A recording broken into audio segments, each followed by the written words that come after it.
औरंगजेब की शाही रसोई में गोश्त की जगह पर बनते थे ये खास शाकाहारी पकवान। आज भी लोगों में एक आम धारणा है कि मुगल बादशाह गोश्त, चिकन और मछली खाया करते थे, जबकि ठीक इसके विपरीत अकबर, जहांगीर और औरंगजेब आदि मुगल बादशाह साग सब्जियों को कुछ ज्यादा प्राथमिकता देते थे।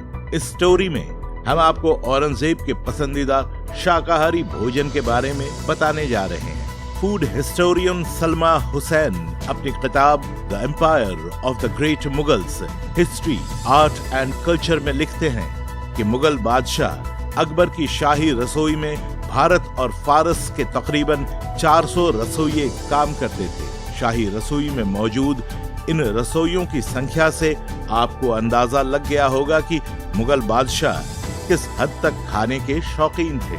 इसमें कोई दो राय नहीं है कि विशाल मुगलिया विरासत को संभालने और शारीरिक ताकत को बनाए रखने के लिए अकबर समय समय गोश्त खाया करते थे। बावजूद इसके मुगल बादशाह अकबर शुक्रवार, रविवार, महीने की पहली तारीख तथा मार्च और अक्टूबर के महीने में मांस से परहेज करते थे। अबुल फजल अपनी किताब आईने अकबरी में लिखते हैं कि अकबर की शाही रसोई में 3 तरह के खाने पकाए जाते थे।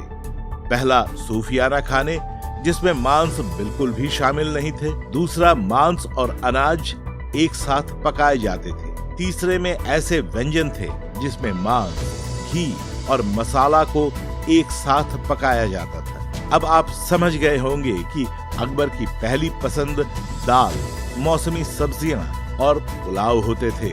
अब हम बात करते हैं मुगल बादशाह औरंगजेब की, जिसे इस्लाम का कट्टर समर्थक कहा जाता है। ऐसे में आप सोच रहे होंगे कि औरंगजेब विभिन्न प्रकार के मांसाहारी व्यंजन खाता होगा। बता दें कि उम्र के शुरुआती दौर में वो बेशक मुर्ग मुसल्लम का शौकीन था, लेकिन मुगल बादशाह बनने के बाद युद्धों में इतना उलझा कि मांस से परहेज करना उसकी आदत बन गई।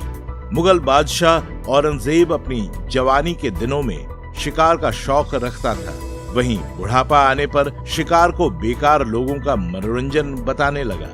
औरंगजेब जैसे मुगल बादशाह के लिए गोश्त से परहेज करना वाकई आश्चर्य की बात लगती है, लेकिन सच्चाई यही है कि गेहूं से बने कबाब और चने की दाल से बने पुलाव इस बादशाह के पसंदीदा भोजन थे। रुकत-ए-आलमगीरी औरंगजेब के अपने बेटे को लिखे गए पत्रों की एक किताब के अनुसार मुगल बादशाह औरंगजेब को काबुली चना बिरयानी सबसे ज्यादा पसंद थी। कहा जाता है कि ताजा फल, विशेषकर आम, औरंगजेब की कमजोरी थे। शाहजहां की बेटी जहानारा को जब भी कोई काम निकलवाना होता था तो वो अपने भाई औरंगजेब की थाली में आमों का ढेर लगा देती थी। आने वाले वर्षों में जहांआरा अक्सर विभिन्न गठजोड़ के लिए उसे समझाने और विशेषकर अकबर के प्रति उदार होने के लिए औरंगजेब के समक्ष गर्मियों के मीठे फलों का इस्तेमाल करती थी। गौरतलब है कि औरंगजेब के शासनकाल के दौरान भी मुगल और दक्कन की पाक परंपराओं का मिश्रण देखने को मिला, क्योंकि जब मुगल बादशाह युद्ध पर जाते थे तो रसोई भी उनके साथ चली जाती थी। इस दौरान आगरा और दिल्ली में मुगल संस्कृति के केंद्र के रूप में अपना महत्व खोना शुरू कर दिया और इनकी जगह हैदराबाद और लखनऊ जैसे शहरों ने ले ली। इस तरह के और अपडेट्स के लिए कृपया अपने एयर न्यूज चैनल को सब्सक्राइब करें और जब भी कोई नया वीडियो अपलोड हो तो तत्काल सूचना के लिए घंटी आइकन पर क्लिक करना न भूलें। मुगल बादशाह मांस की जगह साग सब्जी खाना क्यों पसंद करने लगे? कमेंट्स करना नहीं भूलें।